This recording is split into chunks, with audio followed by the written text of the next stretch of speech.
चलिए नजर डालते हैं स्वास्थ्य की बड़ी खबर की ओर। राजस्थान यूनिवर्सिटी के छात्र संघ अध्यक्ष निर्मल चौधरी के ऑफिस में तोड़फोड़ का मामला सामने आया है। घटना देर रात की बताई जा रही है। गुरुवार सुबह जानकारी मिलने पर गांधीनगर थाना पुलिस मौके पर पहुंची। इस दौरान छात्र संघ अध्यक्ष ऑफिस में गमले भी टूटे हुए मिले। मौके पर लगे सीसीटीवी में भी कुछ नहीं दिखाई दे रहा है। अब पुलिस आसपास लगे सीसीटीवी फुटेज खंगाल रही है। पूरे मामले में छात्र संघ अध्यक्ष निर्मल चौधरी ने कहा, देर रात अज्ञात व्यक्ति के द्वारा मुख्य गेट पर पत्थर फेंका गया, इससे कि गेट का एक हिस्सा टूट गया। हालांकि इस दौरान किसी को किसी भी प्रकार की कोई चोट नहीं लगी है, न ही कार्यालय के अंदर से कोई चीज गायब हुई है। पुलिस ने भी अपने स्तर पर जांच शुरू कर दी है। ये पहला वाक्य नहीं है जब राजस्थान विश्वविद्यालय परिसर के अंदर तोड़फोड़ की घटनाएं हुई हो।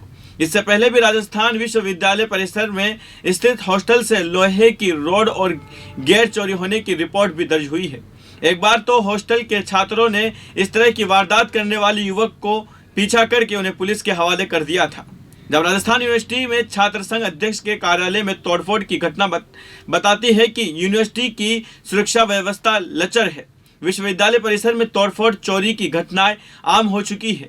सुरक्षा को देखते हुए विश्वविद्यालय प्रशासन की ओर से कोई पुख्ता इंतजाम नहीं किए गए हैं। इसके कारण बाहरी लोग परिसर में घूमकर तोड़फोड़ और चोरी की घटनाओं को अंजाम दे रहे हैं।